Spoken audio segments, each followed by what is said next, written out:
What if I told you the sunlight falling on Earth right now is more powerful than all the electricity humans use in a year? Sounds unbelievable, right? Every day, sunlight falls on roads, rooftops, and empty land, but most of it goes to waste. And that raises a very interesting question. Can the sun actually power the entire planet? The answer is yes. In fact, the sun provides more energy to Earth in just 1 hour than humanity uses in a whole year. So technically, solar energy is more than enough. But then why aren't we already running the entire world on solar power? To understand this, we first need to understand how a solar panel actually works. Don't worry, we'll keep it very simple. Solar panels are made of a material called silicon. But you might wonder, why silicon? The answer is simple. Silicon is a semiconductor, which means it can control the flow of electricity. It is easily available, comes from sand, is relatively cheap, long-lasting, and very good at absorbing sunlight and releasing electrons. That's why silicon is widely used in solar panels. Now there's one more important thing happening inside the solar cell. The silicon used here is specially treated to form 2 different layers. One layer has extra electrons, and the other layer has fewer electrons. The layer with extra electrons is called the N-type layer, and the layer with fewer electrons is called the P-type layer. In the P-type layer, the absence of an electron is called a hole. You can think of a hole as an empty space where an electron could exist. When these 2 layers are joined together, they form what is called a PN junction.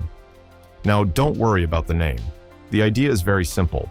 Because one side has extra electrons and the other side has holes, a natural imbalance is created. And this imbalance creates an invisible force inside the cell. You can imagine it like a slope or a one-way road that pushes electrons in a specific direction. This part is very important because without this built-in force, the electrons would just move randomly and we would not get useful electricity. Now let's continue. Inside every material, there are tiny particles called atoms, and inside atoms, there are even smaller particles called electrons. You can think of electrons as tiny charged particles that can move. Normally, these electrons are tightly held, but when sunlight hits the panel, it brings energy in the form of tiny packets called photons. A photon is simply a small packet of light energy. When these photons hit the electrons, they give them a push. If the energy is strong enough, electrons break free from atoms. These are called free electrons, meaning they are now able to move. Now, because of the PN junction, these free electrons are pushed in one direction. When many electrons move together in one direction, it creates a flow, and this flow is called electric current. Now, this electricity is of a type called direct current, or DC. DC means electricity flows only in one direction, like water flowing in a straight pipe. But in our homes, we use alternating current, or AC. In AC, electricity keeps changing direction very quickly. The advantage of AC is that we can easily increase or decrease its voltage, which helps in sending electricity over long distances with very little energy loss. That's why electricity in our homes is AC. So we use a device called an inverter to convert DC into AC, and after that, the electricity becomes usable.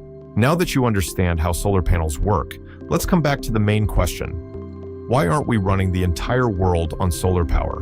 Because the real problem is not producing energy. The real problem is storing it. Solar panels only work when sunlight is available. At night, there is no electricity generation. Clouds and weather also reduce sunlight, so energy production is not consistent. And now comes the biggest challenge, energy storage. We need to store huge amounts of electricity for later use. Right now we use batteries, but batteries are expensive, have limited storage, and become weaker over time. Also, storing energy for entire cities and countries is extremely difficult. That's why storage is the biggest problem in making solar energy the main power source of the world. Other challenges include land requirements and transporting electricity from remote areas to cities. But the good news is technology is improving every year. Scientists are working on better batteries, new storage methods, and more efficient solar panels. So maybe in the future, we will be able to solve this problem. And when that happens, solar energy could truly become the main power source of our planet. Hopefully, now you understand the full concept, but if you still have any doubts, feel free to ask in the comment section, and don't forget to subscribe to Curiosity Compass.